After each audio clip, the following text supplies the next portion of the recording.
71,000 युवाओं ने पंजीयन कराया। ये पंजीयन का आंकड़ा अपने आप में प्रोत्साहन देने वाला भी है और हमारे लिए एक आनंद के अवसर पे यशस्वी प्रधानमंत्री की भावना का प्रकटीकरण भी है। यशस्वी प्रधानमंत्री श्रीमान नरेंद्र मोदी जी के नेतृत्व में देश में खेल की नई क्रांति हुई और क्या खेलते हैं खिलाड़ी और क्या समय आया है। अभी 2 दिन पहले पाकिस्तान को जो पटकनी दी है, क्या अभिषेक करा। अभिषेक ने जोरदार ताली बजाए हमारे खिलाड़ियों के लिए।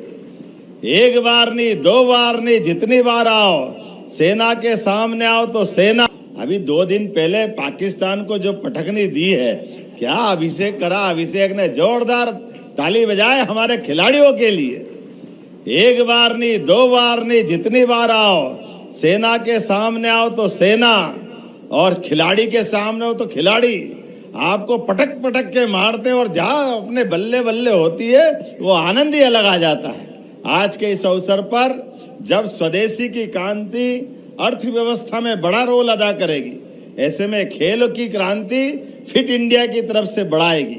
मेरी अपनी ओर से आज के इस अवसर पर हमारे लिए माननीय प्रधानमंत्री जी ने अपने जीवन शैली में तेल घटाइए और जीवन में खेल बढ़ाइए, ये जो आह्वान किया है ये सच में पूरी बात कह देता है।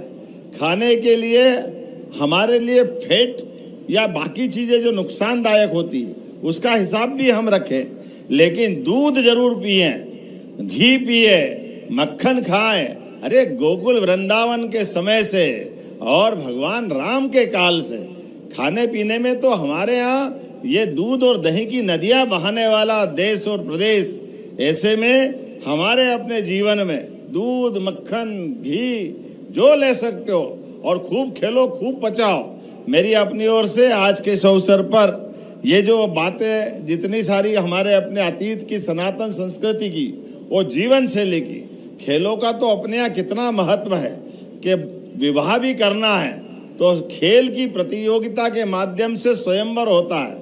भगवान श्री राम का विवाह हो या अलग अलग ऐसी कई घटनाएं हो, आज के इस अवसर पर मैं अपनी ओर से सारे के सारे मित्रों को बधाई देना चाहता हूं और इतना शानदार आयोजन किया है। सच में मेरी अपनी ओर से सांसद खेल महोत्सव में हर गांव से चैंपियन और हर घर से खिलाड़ी बने, ये मेरी शुभकामना भी। जो भी खेले खूब खेले, अच्छे से खेले और खेलते हुए पंचायत, नगरीय निकाय, हर स्तर के विद्यार्थी अपने जीवन में खेल को अपनाएं। इसी भावना के आधार पर स्वदेशी के भाव को बढ़ाएं। और अभी तो त्योहार का समय है, नवरात्रि का पर्व है, माँ शक्ति की आराधना के साथ हम सब खेल के माध्यम से मध्य प्रदेश यशस्वी प्रधानमंत्री के नेतृत्व में हर क्षेत्र में लगातार प्रगति कर रहा है। कौन सा वो खेल है जहां से कोई बड़ा पदक लाते हैं और भारत या भारत की टीम में मध्य प्रदेश का खिलाड़ी नहीं हो। हॉकी में गोल्ड मेडल अगर आता है तो उसमें मध्य प्रदेश का खिलाड़ी है।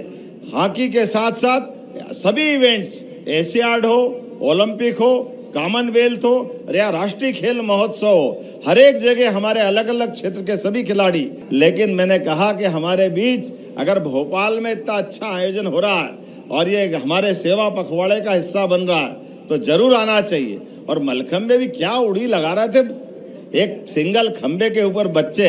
जोरदार अभिनंदन करो अपने अपने प्रकार से, क्या जोरदार मलखंब का प्रदर्शन कर रहे थे। और मलखंब क्या, जुड़े कराटे भी, उसने भी 1 2 3 करते हुए कहां तक अपनी मार पहुंचाई है। हमारे स्काउट के बच्चे बैक पाइपर, मैंने तो कहा वो पुराने जमाने में बड़ा मुश्किल जाता था, लेकिन इतने अच्छे से पूरा आयोजन रखा है कि हमारे अपने सारे रोम रोम से आज इस पूरे आयोजन का आनंद भी निकल रहा है। जैसे मैं आपसे बात करना चाह रहा हूं तो इसी बीच ये भी याद दिलाना चाहूंगा कि मध्य प्रदेश सरकार खिलाड़ियों के लिए, खेल के लिए, खिलाड़ियों के प्रशिक्षक के लिए सभी क्षेत्रों में काम कर रही।